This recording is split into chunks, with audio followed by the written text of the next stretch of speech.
Tension entre la Chine et les États-Unis. Les Chinois refusent fréquemment d'accomplir leur service militaire. Trump, président de la Chambre des représentants en 2022 et président en 2024. Le jour de Qingming, Toussaint chinois à Wuhan, 321 personnes dans les cimetières. 20 ans après la collision d'avions sino-américains en mer de Chine méridionale. Hong Kong, 3 mensonges majeurs dans la loi sur la sécurité nationale. Récemment, les armées américaines et chinoises ont fait beaucoup de bruit, et il semble qu'une guerre majeure entre les États-Unis et la Chine est imminente. Selon un magazine militaire américain, l'armée américaine se prépare à la Troisième Guerre mondiale pour faire face à diverses menaces et défis. Cependant, des cas de refus d'accomplir le service militaire continuent d'apparaître en Chine continentale. Ainsi, selon les médias chinois, il y a quelques jours, un Chinois a été puni pour avoir refusé d'accomplir son service militaire. Un expert pense que très peu de familles chinoises voudraient sacrifier leur enfant unique pour résoudre les conflits entre le PCC et les États-Unis. D'ailleurs, la corruption dans l'armée est aussi une raison de ces refus. Si une guerre éclate, on ne sait pas si une conscription militaire massive pour les autorités communistes chinoises provoquera une plus grande réaction de la population. Certains internautes ont déclaré « Si la guerre éclate pour de vrai, beaucoup de Chinois sont prêts à ouvrir la voie. C'est le moment pour repérer les hauts responsables du PCC et leurs proches, afin qu'on puisse plus tard conduire l'armée américaine chez eux pour les arrêter. » Le 5 avril, le chroniqueur Paul Bédard a publié un article dans le Washington Attorney qui a révélé une nouvelle étonnante. Trump a l'espoir d'entrer à la Chambre des représentants des États-Unis. Dans le même temps, Bader a présenté la situation de Pence, affirmant qu'il pourrait se présenter à la présidence en 2024. M. Bader s'est ensuite intéressé à Trump en soulignant que son énorme attrait et sa popularité auprès des électeurs font de lui un bon choix pour la présidence de la Chambre des États-Unis. Bader a révélé que Trump se concentrait sur l'élection des républicains alliés lors des élections de 2022. Si cela aide les républicains à retrouver leur majorité, alors l'appel à faire de Trump le président de la Chambre se renforcera, selon le règlement de la Chambre. Ed Martin est le dernier à rejoindre la campagne pour le Congrès américain. Il a dit à Bader qu'il avait besoin des électeurs de Trump. Si Trump est élu président, le taux de participation des électeurs conservateurs atteindra des sommets. Dans une interview accordée à sa belle-fille, Lara Trump, il y a quelques jours, Trump a de nouveau déclaré qu'il était ouvert à une candidature à l'élection présidentielle américaine de 2024 et que c'était probable. Par conséquent, Trump n'exclut pas d'être le président de la Chambre des représentants américaine en 2022, puis de se présenter à nouveau à la présidence en 2024. Le média chinois NetEase News a publié le 4 avril un article intitulé « Wuhan, forte pluie, 320 000 personnes ont envahi les cimetières. La foule s'est dispersée, ils ont pleuré. » L'article a été rapidement supprimé par les autorités, mais largement partagé par les internautes. Le cimetière de Wuhan était bondé de centaines de milliers de personnes, rappelant le nombre réel de décès locaux à Wuhan pendant l'épidémie.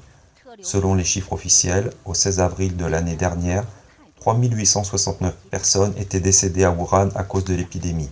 Les informations du département des affaires civiles du PCC montrent qu'au cours du premier trimestre de l'année dernière, plus de 150 000 personnes âgées de la province du Hubei ont soudainement disparu du registre des subventions. Cependant, les autorités ont refusé de fournir une explication fiable à ce phénomène et ont strictement interdit aux médias et aux particuliers d'établir des statistiques sur les informations relatives aux funérailles. En outre, certaines familles qui ont insisté pour défendre leurs droits et poursuivre les autorités pour qu'elles publient la vérité sur l'épidémie ont été réduites au silence, voire chassées de Wuhan. Zhang Kai, originaire de Wuhan, a été illégalement réprimé par le PCC parce qu'il avait porté plainte, poursuivi en justice les autorités pour avoir dissimulé l'épidémie et exigé que la vérité sur l'épidémie soit révélée au monde entier. La veille du festival de Qingming, Zhang Kai a été suivi par la police locale, l'obligeant à quitter Wuhan. Sur le chemin du retour, il est passé la nuit à Changsha, où il a reçu la visite des policiers dans sa chambre. Ses amis en contact avec lui par téléphone portable ont également été interrogés. La fille de Yang Ming est décédée suite à l'épidémie. Yang Ming a été menacée, privée de sortie et réduite au silence lorsqu'elle s'est rendue à la mairie de Wuhan pour déposer une plainte. Le 5 avril à minuit, elle a posté sur Weibo une critique au PCC. Encore un jour de Qingming, les lamentations sont accablantes et la vérité n'est pas mise en lumière. Est-ce qu'on vit dans le monde des vivants ou le monde souterrain? Vous êtes les vrais traîtres du pays. Ceux qui crient haut et fort et bravo au Wuhan et font du mal aux familles des victimes sont les ennemis publics du peuple chinois. L'histoire se souvient de tout et le peuple n'oublie rien. L'âme des victimes ne vous lâchera jamais. Le 1er avril 2001, lorsqu'un avion de reconnaissance américain EP-3 effectuait une mission de reconnaissance au-dessus de la mer de Chine méridionale, le PCC a envoyé un avion de combat pour l'intercepter. Cet avion s'est écrasé sur l'avion américain. Le pilote, Wang Wei, a disparu après avoir sauté en parachute. Le PCC a annoncé qu'il était mort. Les fichiers qui enregistraient les images de vol de l'armée américaine à ce moment-là ont montré que quelques mois avant l'incident, la flotte de reconnaissance américaine EP-3 avait été impressionnée par Wang Wei qui pilotait un avion de chasse, car il a volé dangereusement, en dépit des réglementations internationales. Une protestation formelle avait été déposée fin 2000 par les États-Unis. Le 1er avril de cette année a marqué le 20e anniversaire de cet événement.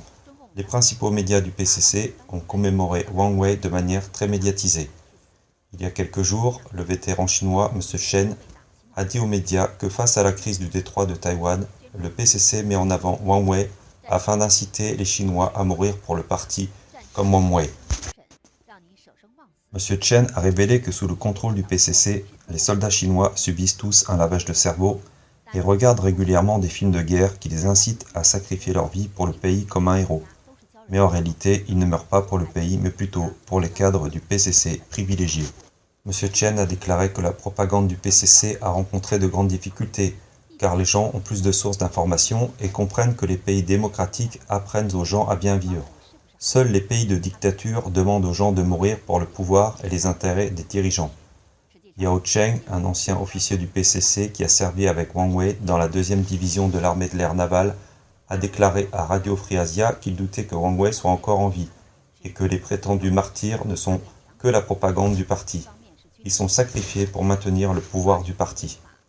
Huang Jingqiu, un écrivain chinois indépendant, pense que pour maintenir son pouvoir, le PCC va d'abord maintenir le système de dictature. Il va renforcer d'une part l'armée, c'est-à-dire les gardes du parti, d'autre part le système juridique pour maintenir ses pouvoirs dans leurs mains, c'est-à-dire tenir l'épée dans leurs mains. Et troisièmement, la plume par le biais de l'éducation pour laver le cerveau, de sorte que le peuple ne réfléchit pas. Si quelqu'un ose réfléchir, le procureur et le juge vont s'en occuper. Tout cela forme une pression incroyable sur le peuple. Finalement, on ne peut pas critiquer ni garder le silence. On ne peut que chanter les louanges. La version hongkongaise de la loi sur la sécurité nationale est en vigueur depuis plus de 10 mois. À l'époque, les autorités chinoises et hongkongaises avaient déclaré, à plusieurs reprises, que cette loi ne visait qu'un petit groupe de personnes et qu'elle n'avait pas d'effet rétroactif. Récemment, l'universitaire hongkongais Cheng Sur-Hui a révélé les 3 principaux mensonges de la loi sur la sécurité nationale sur la chaîne YouTube. La loi sur la sécurité nationale n'a pas d'effet rétroactif. Cheng Sur-Hui affirmait que bien que la propagande officielle ait déclaré que cette loi n'avait aucun effet rétroactif, les autorités peuvent l'utiliser comme telle, par exemple pour toutes les violations de la loi de sécurité nationale qui ont eu lieu avant l'entrée en vigueur de cette loi. Si les autorités déterminent un lien entre les actions, la personne pourra être poursuivie. Par conséquent, l'expression « pas d'effet rétroactif » n'est qu'une blague car il existe un sens large de continuité dans toutes les actions. L'annonce officielle est que la loi sur la sécurité nationale ne vise que 4 crimes majeurs, à savoir la sécession, la subversion du pouvoir de l'État, l'organisation et la mise en œuvre d'activités terroristes et la collusion avec des forces étrangères pour mettre en danger la sécurité nationale. Mais Cheng Sur-Hui a souligné que la disposition prévoit que même si l'infraction n'est pas liée à la loi sur la sécurité nationale, tant que l'infraction est sous la compétence de la police de sécurité nationale, cette loi peut être appliquée. Par exemple, le fondateur de Next Media, Lai Ching-ying, a été impliqué dans un procès civil. Il a été traité en vertu de la loi sur la sécurité nationale. La police a expliqué que, bien que l'affaire concerne un litige relatif à un bail foncier et une fraude, la nature de l'affaire mettait en jeu la sécurité nationale, a déclaré Cheng Sur-Hui. Traiter les affaires relevant du droit de la sécurité nationale selon les principes de la common law. Selon la présomption d'innocence de la common law, la police de Hong Kong n'a pas le pouvoir de confisquer le passeport de la personne concernée, en attendant une décision de justice. Cependant, en vertu de la loi sur la sécurité nationale, la police peut confisquer les passeports à volonté, et de nombreuses personnes sont emprisonnées avant d'être jugées. Certains commentaires ont indiqué que le PCC avait mis en œuvre la loi sur la sécurité nationale à Hong Kong dans l'intention d'éliminer toute voie d'opposition. Cette loi ne vise pas seulement un petit groupe de personnes, mais toute la société hongkongaise. Elle n'est qu'un prétexte pour contrôler Hong Kong. 并非针对一小撮人，而是针对整个香港社会。